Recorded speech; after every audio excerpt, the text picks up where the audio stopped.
questions from last time?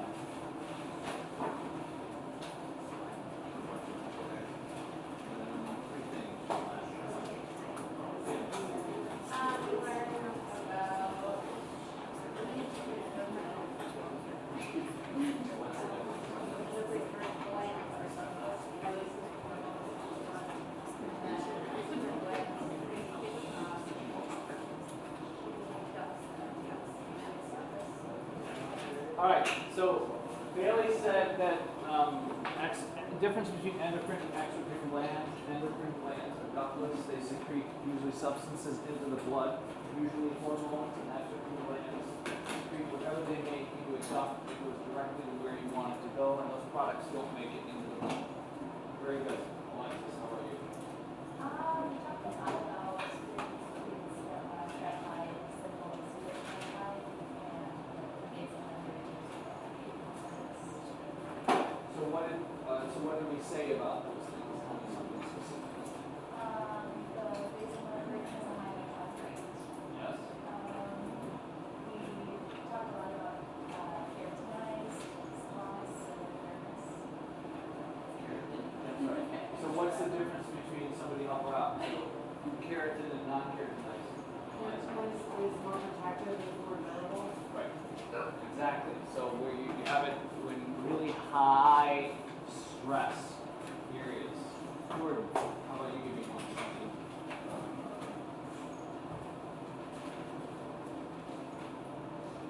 Maybe that's the glass. Glass insights. Yes. Anything that ends in BLAST in blast is a type of mesenchymal cell. It is an immature cell that's usually a stem cell that is designed to make more of whatever it is.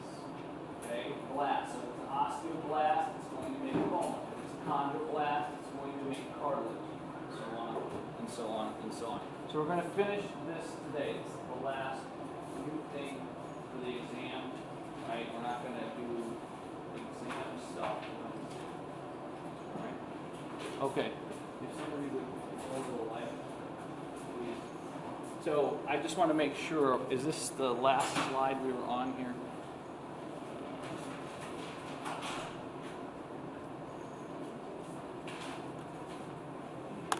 The last thing we talked about was Marfan's, okay. So I don't know whether the Marfan's was before or after. Let's see, sorry. There,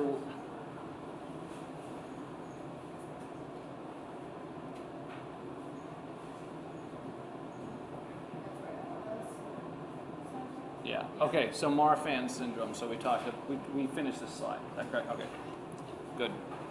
All right, embryonic connective tissue then. So this is talking about connective tissue that is derived when you're an embryo, obviously, right? That's why it's called embryonic connective tissue. It is present primarily in the embryo or the fetus. So that means that it changes. You're not going to find a lot of embryonic connective tissue in an adult. So that's the first kind. First important thing. The mesenchyme, found also almost exclusively in the embryo, is the tissue from which all other connective tissue eventually arises. You have some mesenchyme left, okay? You still have it, not very much of it.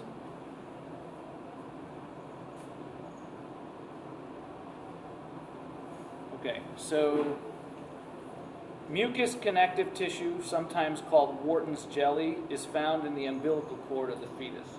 You're only going to find Wharton's jelly in the umbilical cord of the fetus.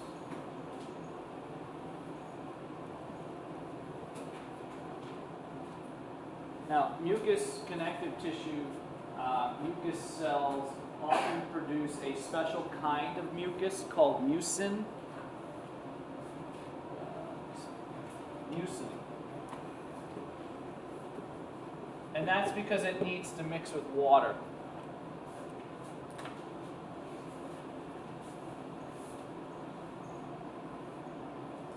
Okay, this is a look at embryonic stem cells. This is ground substance, right? You have ground substance in bone, you have ground substance in cartilage.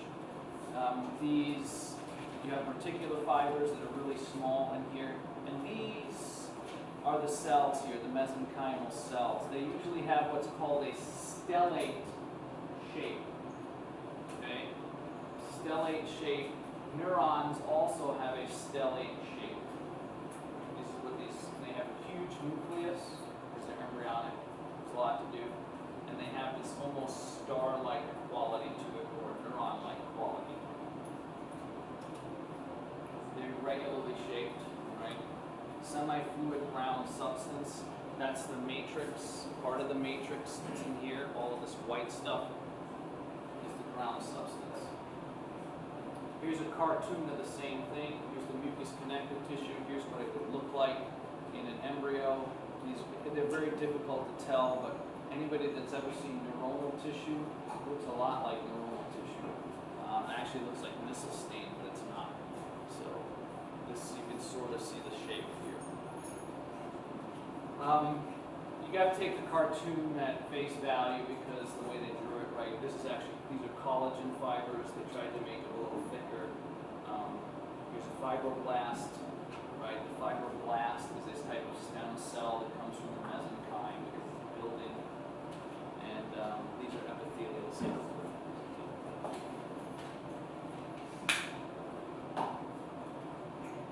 The important part here is this Wharton's jelly is found in the umbilical cord only. Yeah. What place in our body would you find like remnants of like that? Almost everywhere there's remnants of it, right? Because you have to have stem cells that are still around to fix things. Like there are satellite cells in muscle, right? You just don't have a lot of stem cells left.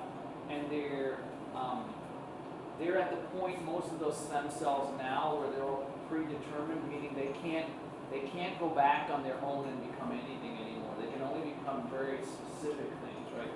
What's in the umbilical cord, if you think about this in stem cells, that's sort of the ultimate level, right? That and the embryo itself.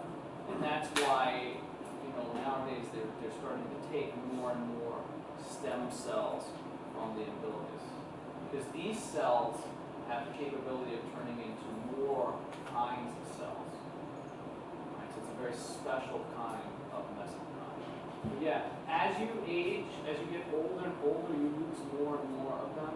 So there aren't very many left at all.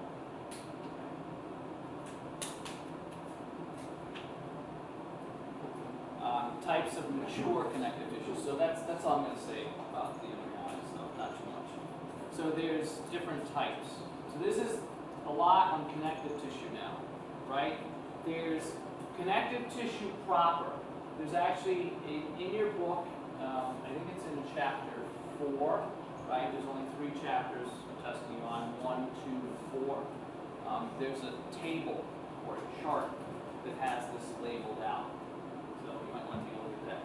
Connective tissue proper. So this is what we mean when we say connective tissue. And there are subcategories. There are 3. One is called loose connective tissue. And loose connective tissue sounds like what it is.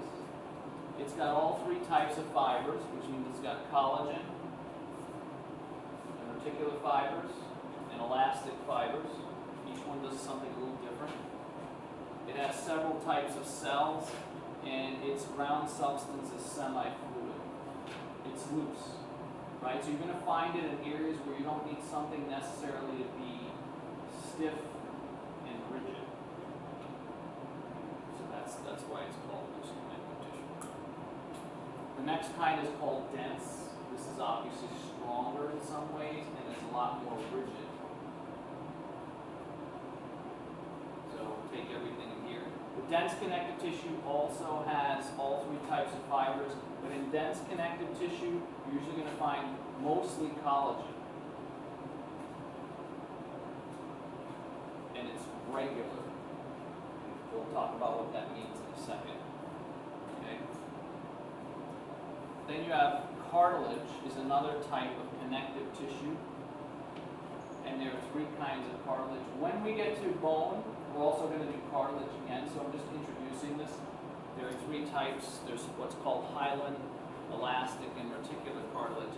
And it's not by chance that two of the types of cartilage are actually named after two of the types of fibers of connective tissue.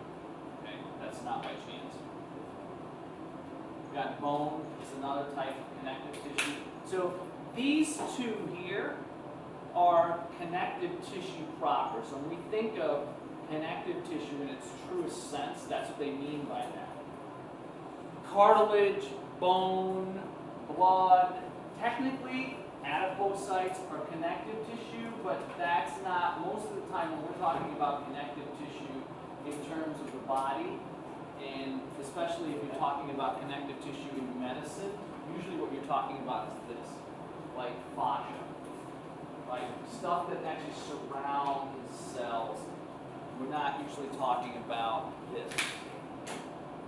Okay? There are two types of bone. They have multiple names. One's called compact, the other one's called trabecular. They have multiple names. We'll get to it when we get to bone. So compact and trabecular are fine for now. And then you have blood or lymph, right? The fluid connective tissues. We'll talk about lymph tissue when we get to the lymphatic system / immune system. Okay, so loose connective tissue. All three types of fibers, the fibers are loosely woven. So this one, the description, loose, actually is helpful here because it is loose. Right? Subtypes of loose connective tissue. One subtype, right? So you have connective tissue proper, right? Connective tissue proper.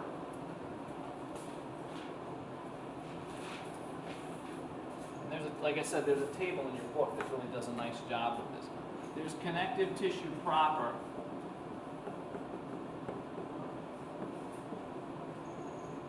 And then you have loose and you have dense.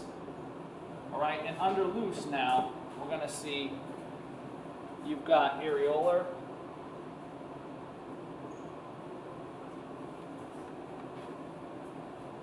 adipose, and reticular.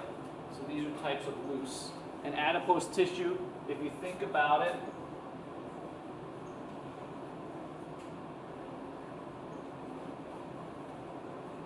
is loose. I'm reminded of this every morning when I wake up and parts of me jiggle. So this picture, there's nothing specific about this picture. Don't look at this picture and look at it as doctrine, right? Bible. This is the same picture I showed you the other day. This is just a reminder of the types of fibers, that's all. Okay? And what this might look like. It's got all three types. It's very loosey-goosey. There's some collagen in it. So, fibroblast, right? Plasma cells in here. Plasma cell there. Mast cells. This is areolar connective tissue. So this is more important than the picture. The picture is not that important. So you got fibroblasts in there, you got plasma cells, macrophages, mast cells, and a few white blood cells. Bless you. All three types of fibers, gelatinous brown substance. So it's kind of gushy.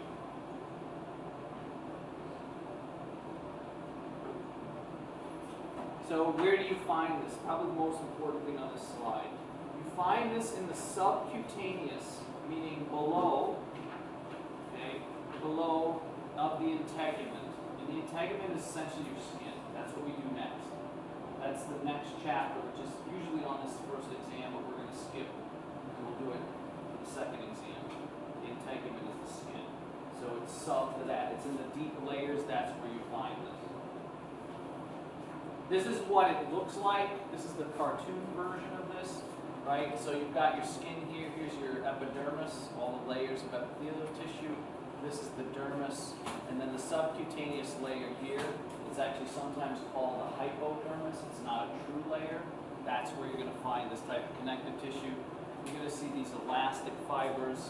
You're going to see collagen fibers here. The mast cells are in red. You can see some reticular fibers. They're hard to see from where you're at, but they're in the background. So that's what a loose connective tissue would look like under under a microscope. Okay? So the black are the elastic fibers, the tan and pink are the collagen fibers, the nuclei are mostly fibroblasts, so these things here are the actual connective tissue blast cells. Yes? Caitlin? So, for all of the subcategories of loose connective tissue, Yep. they all have all three types of fibers? Yes. That's right. Anything under loose, any of these three have all three types. It's just a mix. Yep. You're not going to find a huge amount of collagen in adipose tissue.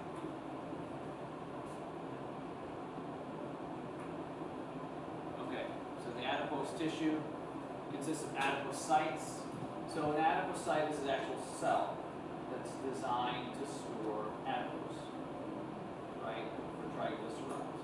Here's the thing about adipose tissue that's really, really interesting, is no matter what point in your life you're at, you have an unlimited capacity to make these. Okay, so these have mesenchyme, you can make these anytime. Doesn't matter how old you are, you don't lose the ability. And there's good reason for that, because if you think about the way we evolved and the time we evolved at, this is the most important cell type we needed to survive. And so you had to be able to make it under all conditions.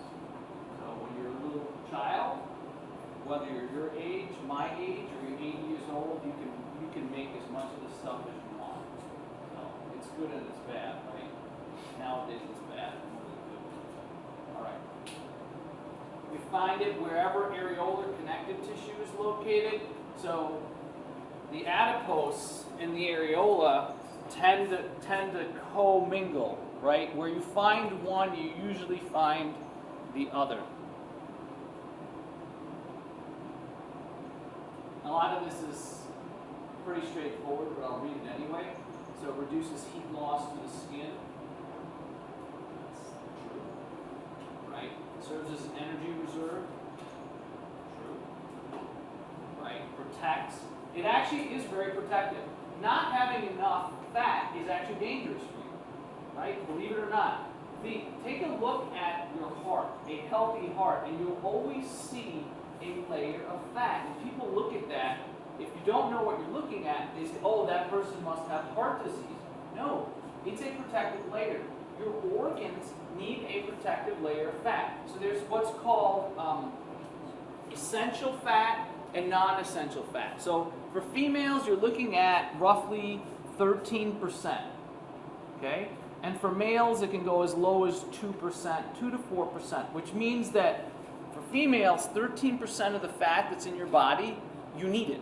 You have to have it because it's protecting your organs. For males, it's less, 2 to 4%. You have to have it. And the dip below that becomes very, very dangerous because the fat itself physically protects the organs from moving around and get jostled around. Think about it when you play sports or do any activities where you're jumping around, right? Those organs, yeah, they're held together, right? But when you take a big hit or something like that, right? That fat, that essential fat, even in the leanest person you know, male or female, is there to protect the organs. So it's more than just storage. Okay? Generates considerable heat to help maintain. Now, this last part, is only a special kind of adipose tissue. There are two types. There's what's called white adipose tissue. That's the kind that we're all familiar with, right? And then there's a special kind called brown.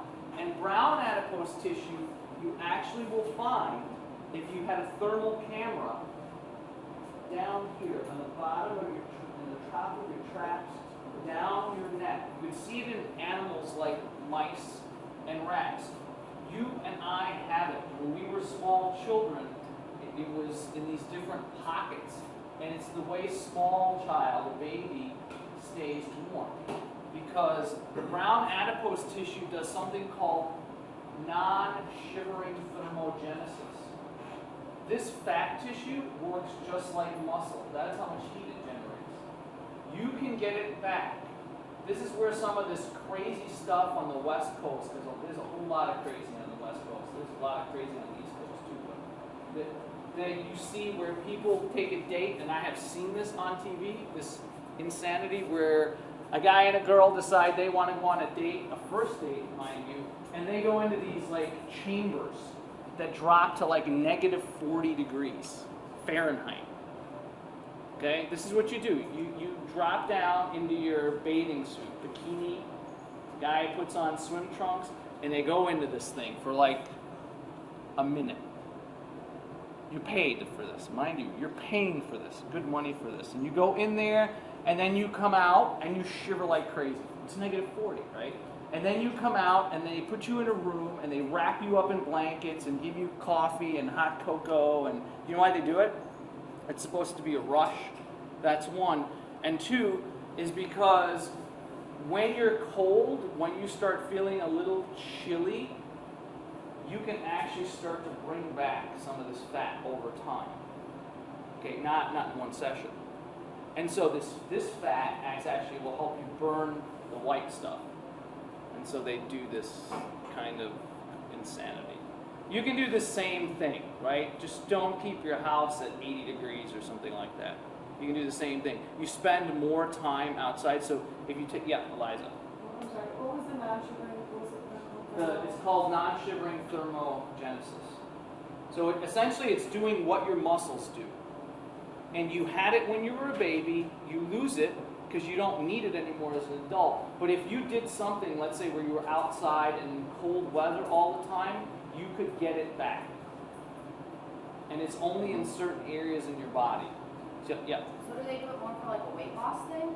Yeah, so some people do it for weight loss, like they'll do it over time, like they'll tell you to, go in the middle of winter, go take a run in your, your boxers or something like that. That's just, don't do that. That's just dangerous. First of all, nobody wants to see it.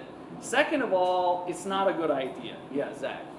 When the brown fat starts to come back, is it because the white fat is turning into brown fat, or?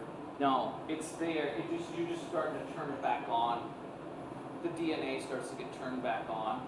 So the cold. So if you look at populations where they're in the cold a lot, and you did a thermal camera, a thermal scan, you could see it on their back.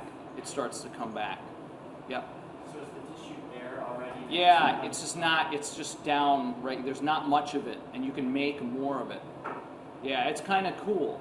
Right? But so people take a little bit of information and then try to blow it up into something that doesn't make any sense, right? And do lots of dangerous and negative 40 on a date. Like, that doesn't make any sense. Does that not sound like fun to you ladies? I don't know. It doesn't sound like fun to me.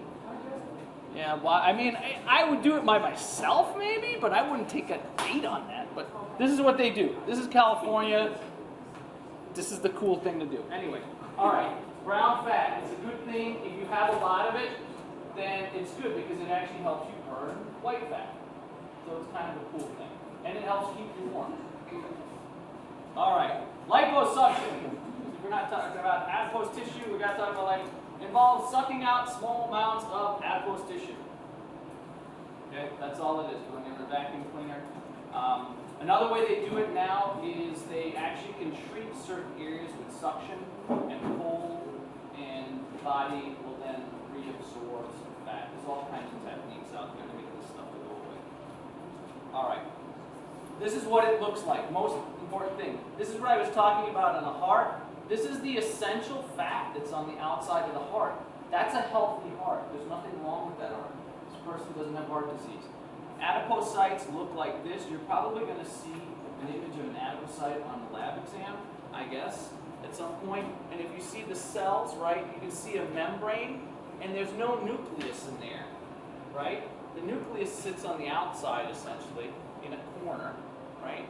And these are full of white adipose tissue. So you can see a small nucleus here, small, small, small. The nucleus is small. You don't want to take up much space.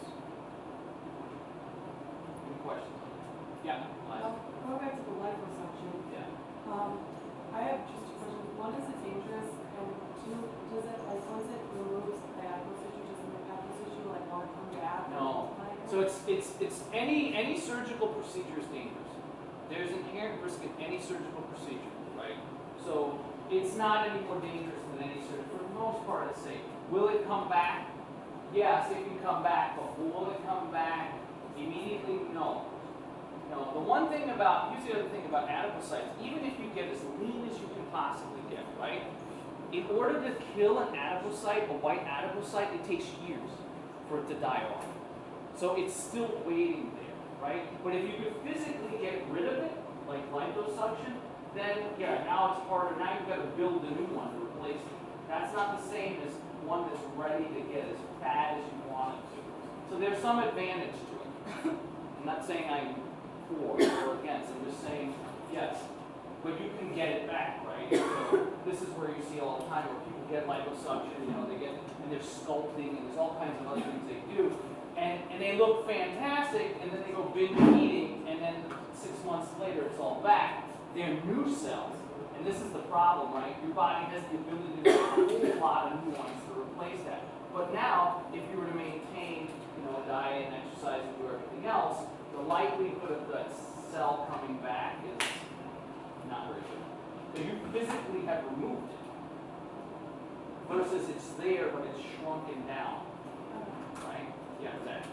When the adipocytes are still there but shrunken down, do they still perform aromatization? No. So Zach is asking, do they perform aromatization? Aromatization is a function where testosterone is converted via the enzyme aromatase into estrogen. The more fat you carry, the more testosterone males and females will convert to estrogen. The less of it you have, the less the capability. So the ones that are shrunken don't have a very good capability of aromatizing anything. And that's why the thinner you are, or the leaner you are, the easier it is to stay lean. And the bigger you are, the more fat you carry, the harder it is to get lean, because this is part of the process, right? So the obvious example would be to take a male who's like 50 or 60 pounds overweight, right? Got a big old beer gut on him. He may have high testosterone production, but he's converting a ton of that because of that big old gut and that fat into estrogen. So his estrogens are super high now too. And it's sort of a vicious cycle. This is one of the reasons why losing fat increases male's testosterone levels, because that aromatization doesn't occur as much. But it happens to females too. But females are designed for that, right? Your amount of testosterone is teeny tiny, and you convert a lot of it into estrogen, which is good. But that's what they're designed for. Males aren't supposed to do that very much. It's not good. CJ, did you have a question? Okay. So this is what they would look like. All right, peripheral nuclei, again, you don't want a big one. Deep layer of the skin, right? You have several kinds, several areas. Subcutaneous fat is what's right under your skin. You could actually pinch it, that type of stuff, right? And then you have visceral, in this case, that's around the organs deeper. And it's the visceral that's dangerous. Yeah? So when you did the, like doing Skin folds. Yeah, the Yeah. skin fold screen, are you like feeling for that atlas tissue? Yes. So what she's asking about, there's a course that is on hiatus now. It's called Bioenergetics and Strength. Eliza was one of the members. And we do 7-site skin folds. If you've ever had them done to take body fat, it's a whole way of doing it. Anyway, what we're doing is we're trying to dissect out with our fingers. I do this to get all of the fat and separate it from the muscle, and then we take a millimeter reading of that. But then there's an algorithm you throw that into, and the algorithm spits out your body fat, right? That's what she's talking about. So yes, that's what we're doing. It's subcutaneous fat. It's not visceral. You can't actually touch or see visceral fat because it's under. It's around the organs. Okay, and then the brown fat found mostly in infants. So again, brown fat is much, the way it works is a lot like the skeletal muscle, actually. That's why people who are, who study obesity are looking at ways of maybe upregulating people's natural brown fat, because if you could actually help people increase their metabolic rate, and it wouldn't be dangerous. There's no danger involved. It's a natural process. All right, reticular connective tissue. Again, it's a type of loose connective tissue. Consists of fine interlacing reticular fibers. Remember, the reticular fibers and then the cells are very small. The reticular fibers are the smallest of the connective tissue fibers. Forms stroma. Stroma is the connective tissue of an organ. It's an old term in anatomy. Stroma. It helps bind cells together. Smooth muscle is an example. Oops. The other side of stroma is parenchyma, and parenchyma are the functional cells. Again, an old term. You don't hear it much anymore.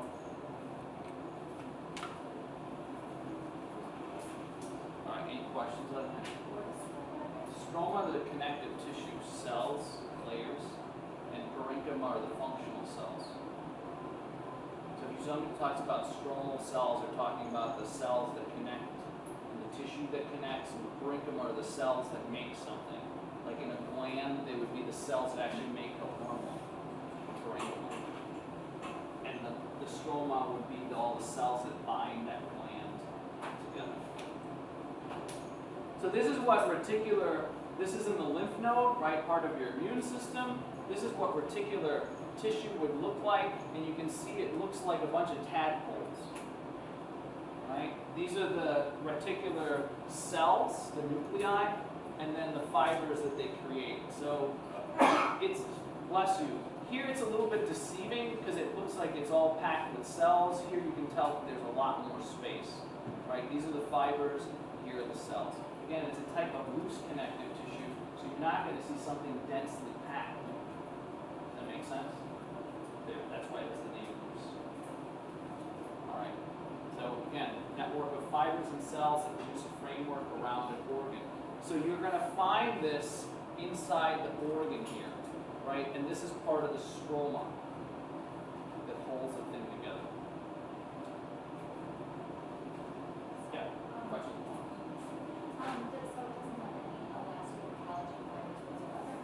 Reticular connective tissue does not have collagen or elastic fibers. Yeah. No, sorry, it does. It doesn't have a lot of it. I misspoke. Sorry. It does. Yes, it does. You just can't see them here. Maybe I can. Sorry. So,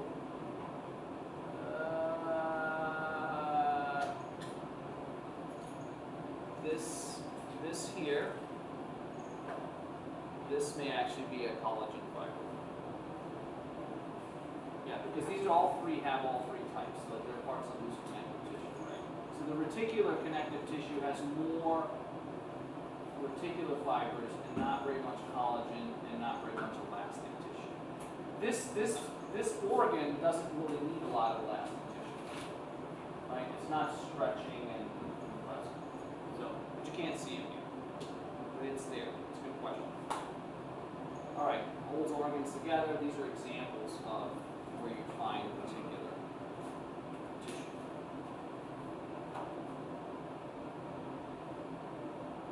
The liver, the spleen. The spleen is an organ that actually holds extra blood for you, white and red blood cells. That's why if you bust open the spleen, it's so dangerous, because there's a lot of bored white blood cells that are looking for something to destroy, and they'll come after you, cause an infection, so it's not a good idea. And you can bleed to death because there's so much blood that's stored in there.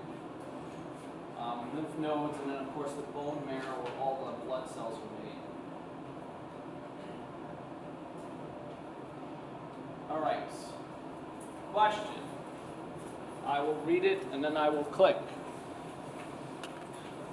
What are the two structural classifications for exocrine glands? What are the two structural classifications for exocrine glands? A, merocrine, apocrine, and holocrine. B, unicellular and multicellular. C, A and B, D, basement membrane associated and apical membrane. E, none of the above. Let's see what we get.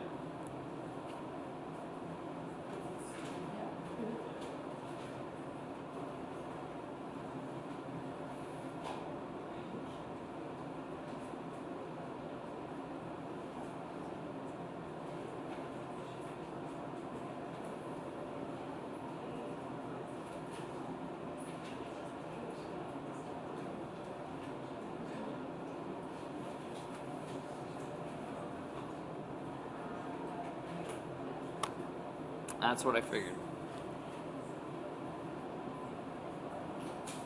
Okay. So, well, this is the first time anybody's ever picked A's. That's new. I don't know if it means anything, but somebody picked A. 2 people picked A. Nobody picked C this time. Okay. So 16 of you said that it's unicellular and multicellular. Let's see what we got. Let's talk about this.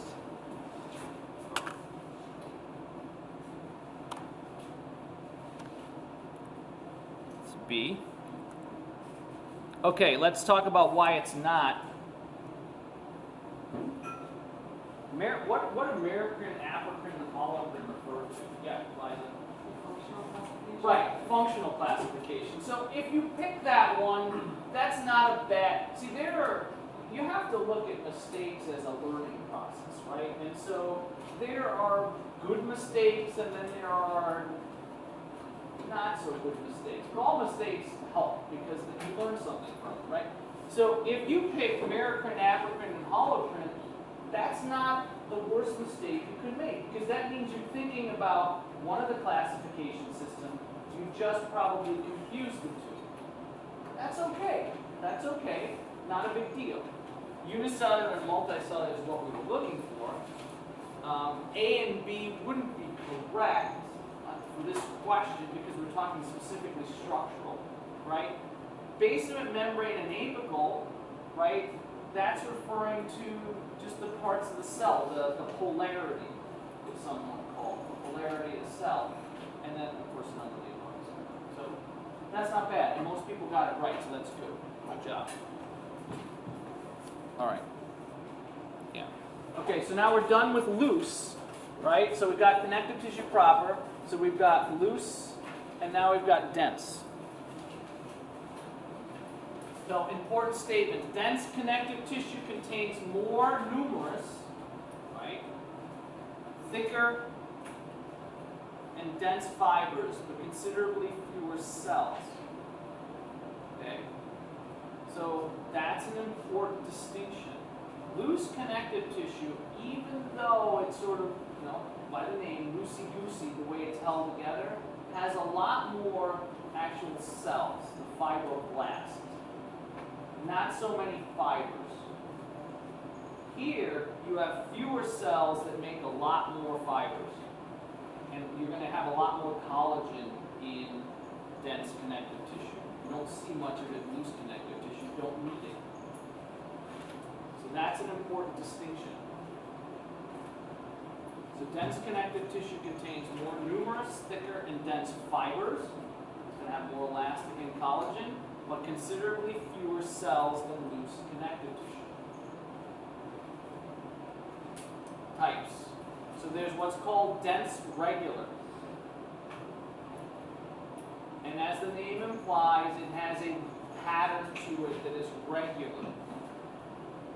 Now you've got to think about that. You've got to use your noggin a little bit and say, okay, where might I use that kind? Because if there's a regular, there's probably going to be a what? Exactly. There's going to be an irregular, or else we wouldn't make that statement, right? So then we have dense irregular connective tissue. They're both very strong. So strength isn't a difference here, right? But think about it, regular versus irregular. Just use common sense for a moment. Forget about that this is science or anatomy or whatever.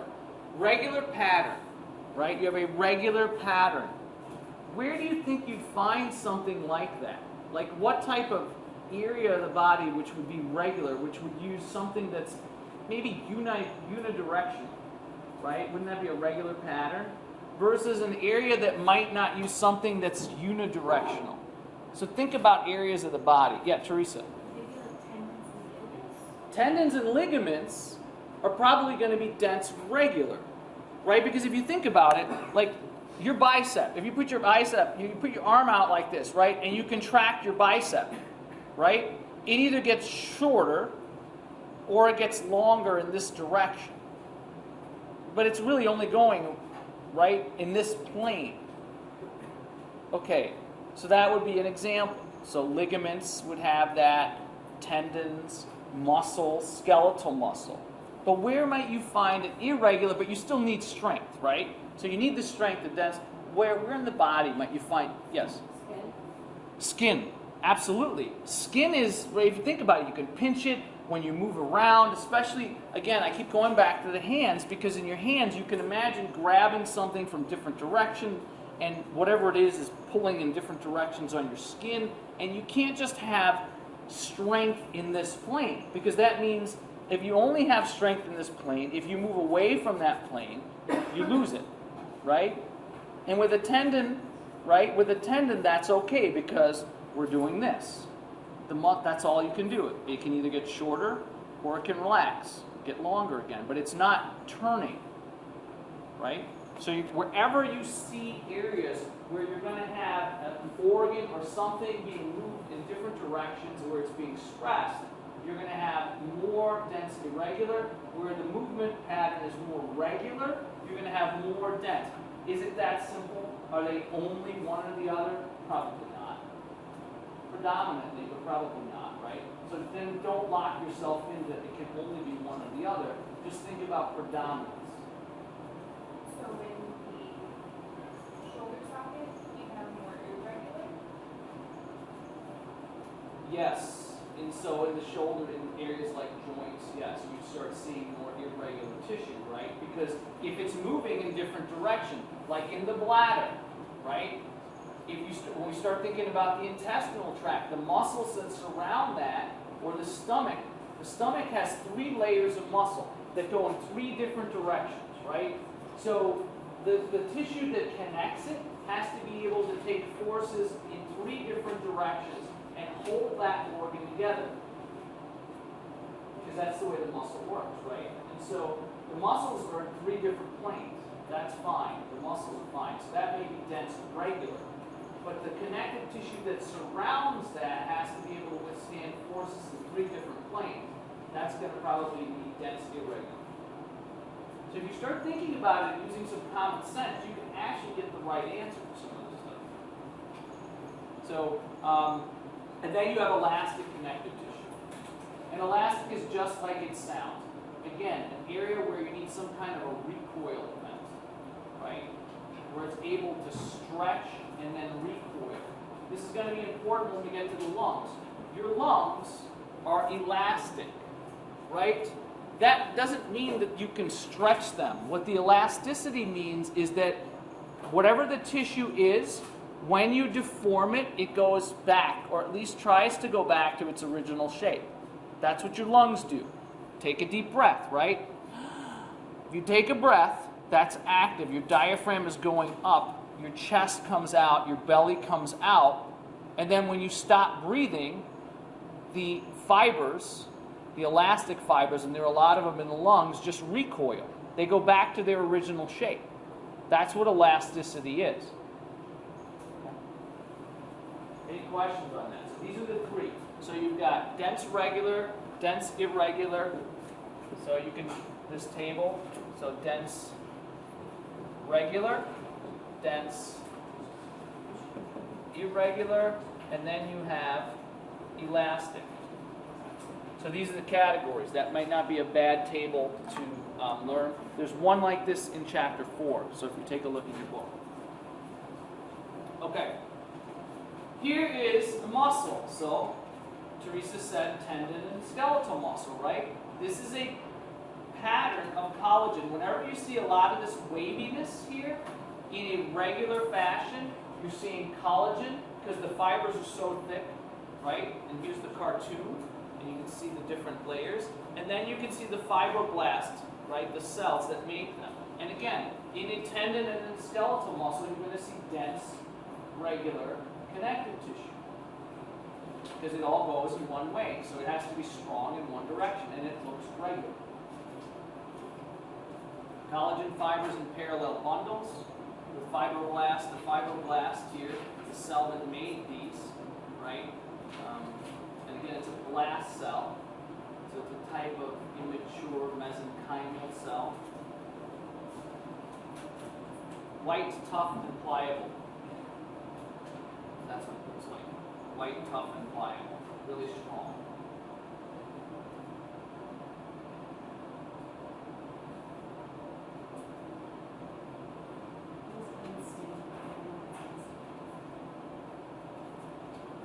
Oh, so what you're looking at here, this is a stained slide. So they've actually added different kinds of dyes to it. But if you were to look at this in a cadaver, yeah. Also known as white fibrous connective tissue. Again, in a cadaver. So dense regular connective tissue is also known as white fibrous connective tissue.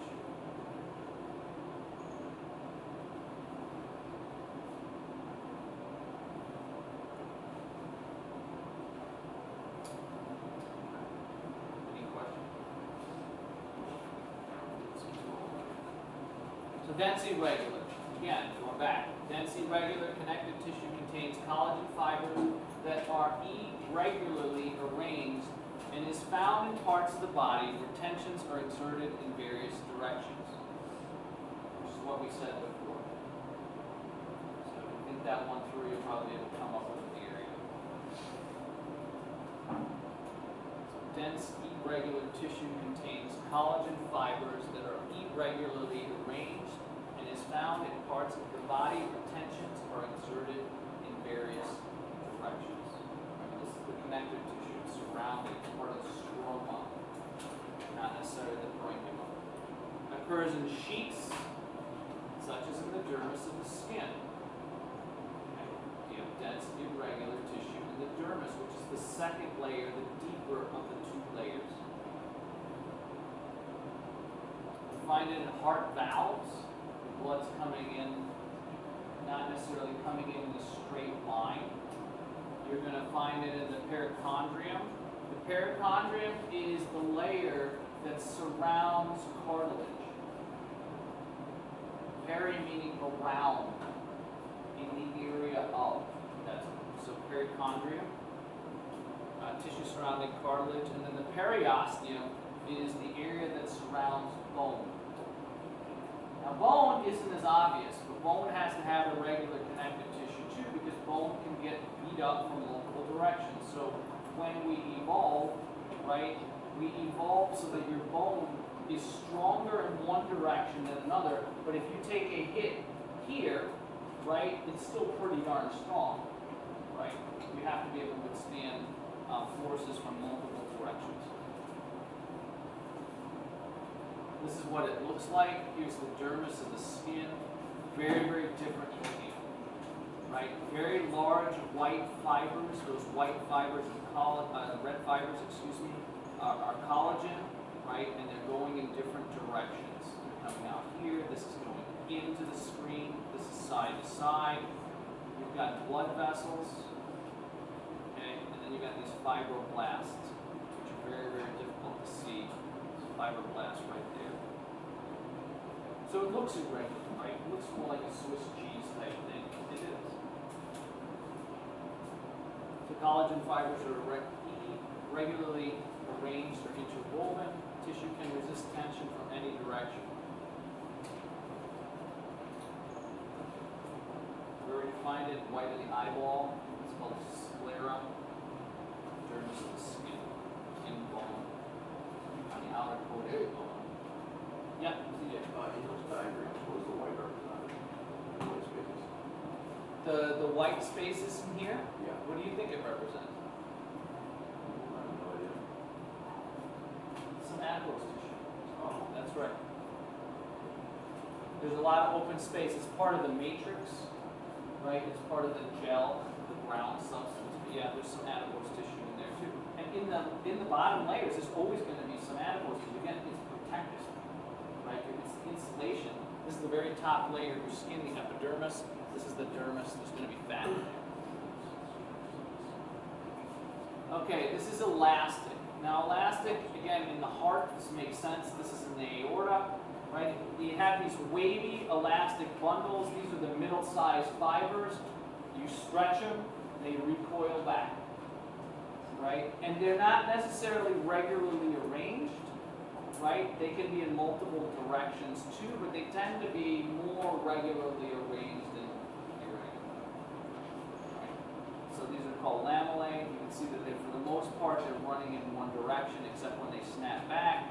These are the fibroblasts, and then you have some reticular fibers in here too. Of course, you also have some collagen. You just can't see it. So again, in the aorta is the biggest artery in the body. It basically is a giant rubber band. Blood comes out of the left ventricle, it expands, and then it recoils. Okay? It's a giant rubber band, it's got a lot of elastic tissue. Branching elastic fibers, so you see this branching. Some of them don't all run in the same direction. Can stretch and still return. So that's what elasticity is. Can stretch and still return. The ability to stretch, right? The ability to stretch is not elasticity. It's called compliance. It's a different factor. Compliance is its ability to stretch. Elasticity is its ability to recoil. Lung tissue, the vocal cords, right? Ligament between vertebrae, right? Ligament between vertebrae. So anything that needs to snap back to its original shape will have a lot of this elastic fiber, and it's strong. So would that be, the one you took a ligament, that would be in the elastic connective tissue? No, elastic connective tissue, you can have all ligaments. This one, a little bit more than others, because on a daily basis, right, those invertebral discs are being compressed all day long, right? And then when you lay down at night, then they actually dehydrate. Then they would open up once you hydrate them again. So they have to be able to bounce back. But they have a higher amount of elastic connective tissue than some of the ligament.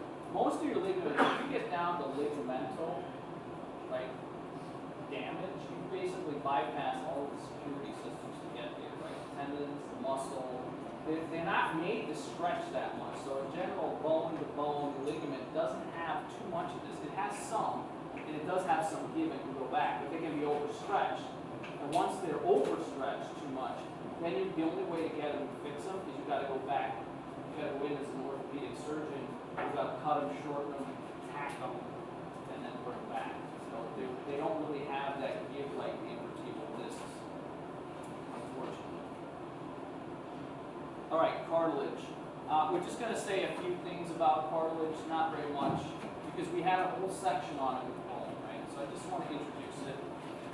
It consists of a large, dense network of collagen. So in your cartilage, right, so when you were very young, the majority of your skeleton was cartilaginous.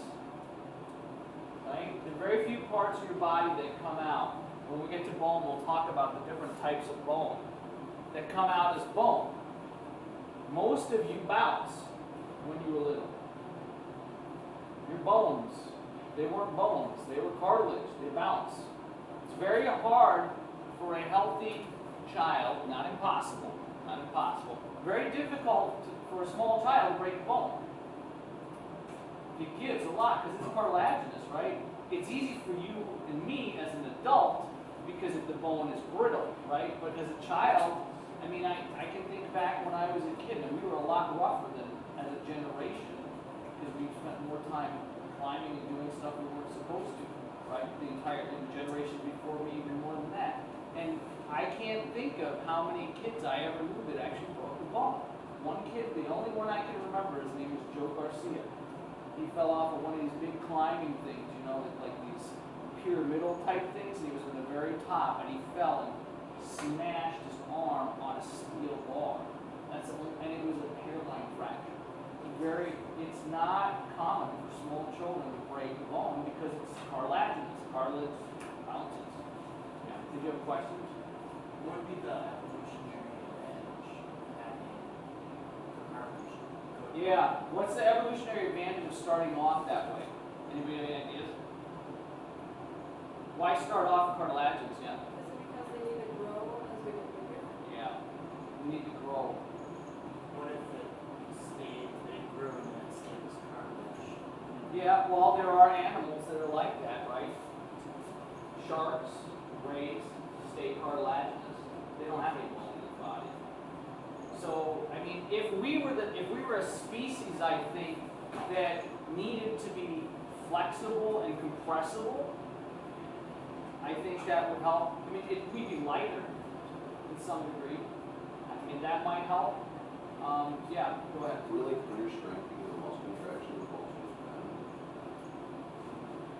Yeah, but that would be true. Okay, that's a good argument for it, the strength, right? But sharks are really strong and violent animals, right? And they don't have bone in their body. So I mean I think that it could be. There's no need for it. We start off cartilaginous because we're small and we need to be flexible. Part of it, if you really think about it, back from the beginning, you need to get through the birth canal. That would be dangerous for a female if you came out all bone. I mean, it's already bad enough that your skull is bone, but the plates are not together, then right? So you have to be compressive. Yeah. Is it possible for homeostasis too? Like it's, because I know it's calcium starting to bone. Why? You mean why we go to bone? Yeah. Oh yeah, I mean that's the other part of it. Why we go to bone is because we store our calcium that way, and we need it for everything. So yeah, that's why we go to bone. But if you start thinking about it, right? If we came out all bone, right, the birth process would be much more dangerous to the species than it already is. It's already a dangerous process.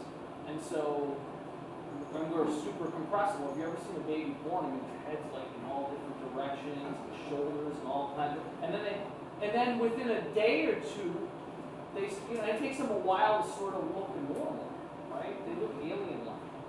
If they were bone, that wouldn't be good. There's lots of reasons. All right. Strength is due to collagen fibers. Collagen makes it strong. Resilient. Chondroitin sulfate is a substance that makes it resilient, gives it some strength. Chondrocytes are the cells that are mature, right? These are mature. And we'll talk about this lacuna stuff, just real basic stuff. I'm not going to spend a lot of time on cartilage. We're going to start skipping. We're just about done, pretty much. I don't think there's much left to do. So just real basic stuff. Surrounded by dense, so this is important, is surrounded by dense irregular connective tissue called the perichondrium. So I would say this statement here and this statement here are the two most important statements for this exam. The first one, and then is surrounded by a dense irregular connective tissue membrane called the perichondrium. Because we're going to come back to all of this, but I'm pretty sure when we come back to it, we're not going to be talking so much about dense irregular connective tissue, although we will talk about the perichondrium. Okay. It has no blood vessels. Again, we'll talk about this. We'll get to it. It has an entire section. All right, so let me see what's next here. Cartilage, we're just going to skip this. This isn't bone. We're not going to do this. So I'm not going to test you on this. Types, I already gave you the three. Don't worry about it. They might come up. What are the three types? But nothing more than that. No detail. Yeah, don't worry about any of this. So I think there's a lot of this that's going to get skipped. Don't even worry about this. Hold on. I think we may be done. Don't worry about this. Don't worry about this. They've got their own chapters. I put it in here. I mean, you just need to remember that there's a liquid type of connective tissue, that blood is technically connective tissue. We come back to blood, we come back to lymph, we do its own sections, don't worry about it. I just want to hit all the stuff that we don't get to. Don't worry, don't worry, don't worry. Membranes. Okay.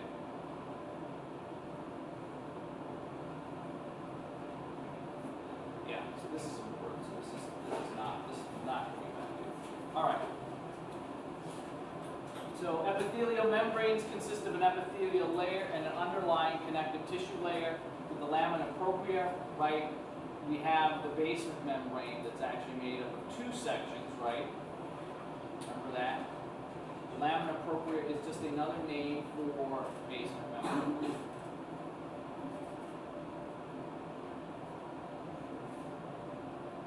So in this you have mucous membranes, serous membranes, and cutaneous membranes.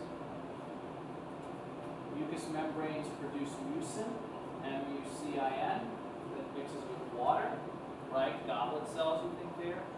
Serous membranes, remember, are usually going to be made up of simple squamous cell epithelium that allows water to go from side to side. And then cutaneous, right? Cutaneous or skin membranes. So that's new.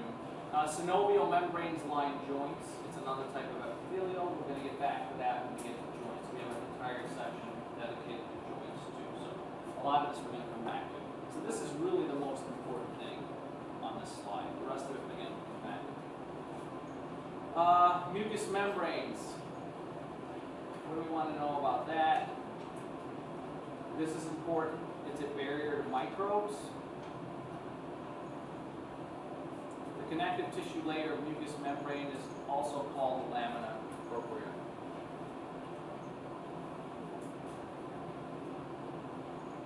And I've said this before ad nauseum, right? Tight junctions between cells prevent simple diffusion of most substances. We talked about that before. Mucus is secreted from underlying glands to keep the surface moist. There's actually a disease where chloride channels don't work the right way and the mucus becomes super dry. What that disease is?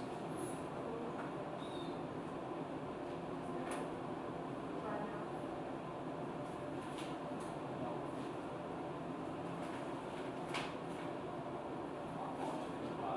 Great idea. Cystic fibrosis. Yeah. That's because the chloride channels don't work and the cell actually holds on to the water, so the mucus layers get super thick, and that's why in the pancreas and in their lungs, one of the things that you do with someone with cystic fibrosis, you quite literally have to bang on them to get this stuff to break up. Okay, this is just an example of these cells, right? Here's the mucus, the mucin, here's the epithelial cells, here's a goblet cell, here's the basement membrane of the mucus cell. It's specifically called lamina propria, but it's basement membrane. This has got a different name. All right, serous membranes. I think this is the last thing that's new. So serous membranes that line cavities. Simple squamous, again, allows fluid to go back and forth. Loose connective tissue. It has two parts. This is going to come back time and time again. We're going to talk about parietal versus visceral.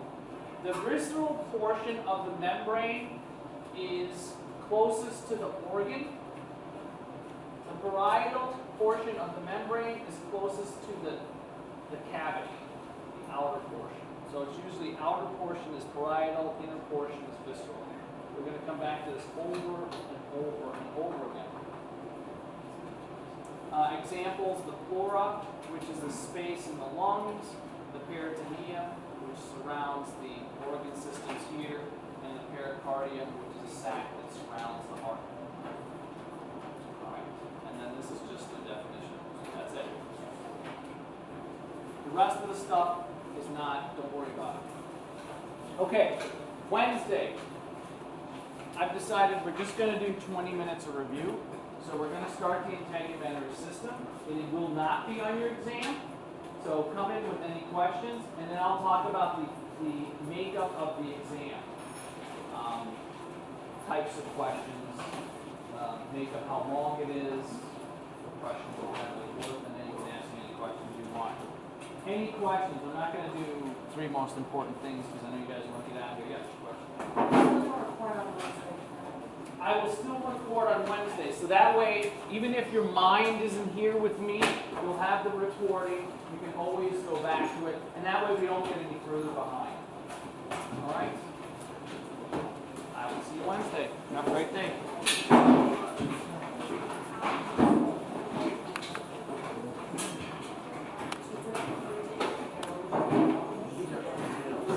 Yes. Progress, this Friday.